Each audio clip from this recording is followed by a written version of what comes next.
नरक चतुर्दशी की कथा। नरक चतुर्दशी कार्तिक मास की चतुर्दशी को कहते हैं।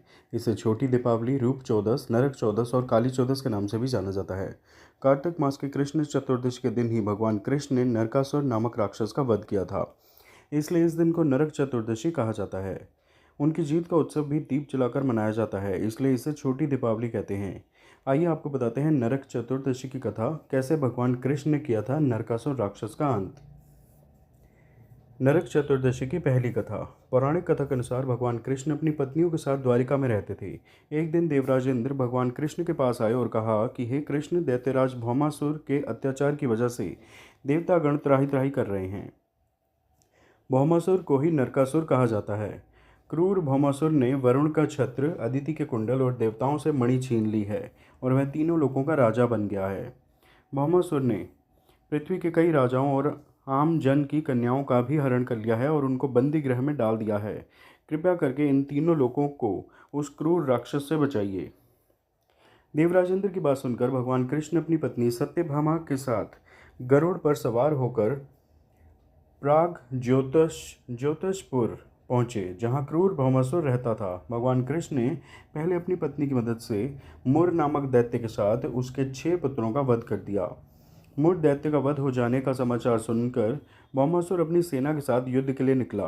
भौमासुर को शाप था कि वह स्त्री के हाथों मारा जाएगा, इसलिए भगवान कृष्ण ने पत्नी सत्यभामा को सारथी बनाया और युद्ध के अंत में सत्यभामा की मदद से भौमासुर का अंत कर दिया।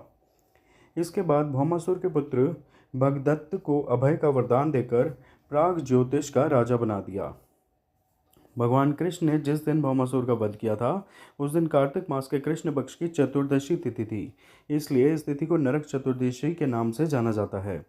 इस दिन भगवान कृष्ण ने न सिर्फ नरकासुर का वध किया, बल्कि उसकी कैद से लगभग 16,000 महिलाओं को मुक्त भी करवाया था। इसी खुशी के कारण उस दिन दीपक जलाए गए और चारों तरफ दीपदान भी किया गया। नरकासुर की मृत्यु के बाद भगवान श्री कृष्ण के शरीर पर पड़े रक्त के छींटे को साफ करने के लिए उन्होंने स्वयं तेल से स्नान किया था। यही वजह है कि तभी से हमेशा से शरीर पर तेल लगाकर स्नान करते हैं और उपटन भी लगाते हैं। नरक चतुर्दशी की दूसरी कथा। पौराणिक कथा के अनुसार रंतिदेव नाम का एक राजा था। रंतिदेव धार्मिक कार्यों को बहुत मन से करता था। राजा ने अपने संपूर्ण जीवन में कोई भी पाप नहीं किया था।